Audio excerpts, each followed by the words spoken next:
Here's 4 questions you can ask to help you get unstuck if you're feeling stuck. First of all, what habits are hindering you? Secondly, what thoughts are entangling you? What joy would getting unstuck bring you by the end of the year? And for the 4th one of the Jesus followers today, how can you fix your eyes on Jesus? Run the intro.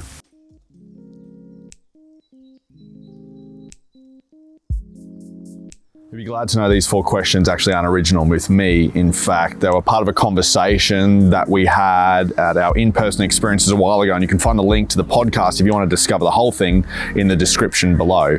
But really these questions come from a document in the New Testament. We don't know who the author is, but they're kind of like giving a halftime speech to people if you kind of imagine a team coming together.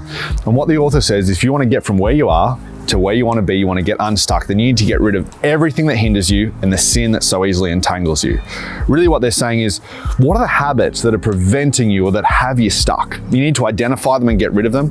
What are the thought patterns you're telling yourself? What are the things that you remind yourself of over and over again that actually aren't helpful from getting you from where you are to where you want to be? Then after that, the author says, you want to run the race that sets before you, whatever that goal is before you, with endurance. And the reason they use this word run is because, hey, if you want to get unstuck, it's going to be hard. It's not going to be a walk in the park. It's not going to be like a light stroll. It's actually going to be challenging. But here's the good news, because I have a hunch if you're watching this video, you're not someone who wants to get to the end of your life and go, man, that was so easy.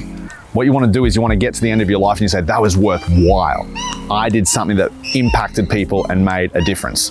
And how you do that is by running the race with endurance. And if you're wondering, hey, how do I run the race of life with endurance? Then the author actually gives us an example and uses Jesus as an example. It says, hey, for the joy set before him, referring to Jesus, he endured the cross.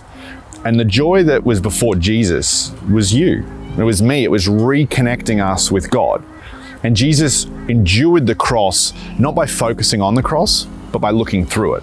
And maybe you've got some change that you're trying to get unstuck from. Maybe you've got something that you want to move past, but you're just so focused and you're so stuck on the change.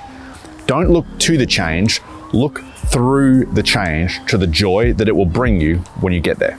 Then finally, the author makes a comment to Jesus followers and said, hey, if you really want to run the race with endurance, another way to do it is to fix your eyes on Jesus, the author and perfecter of our faith.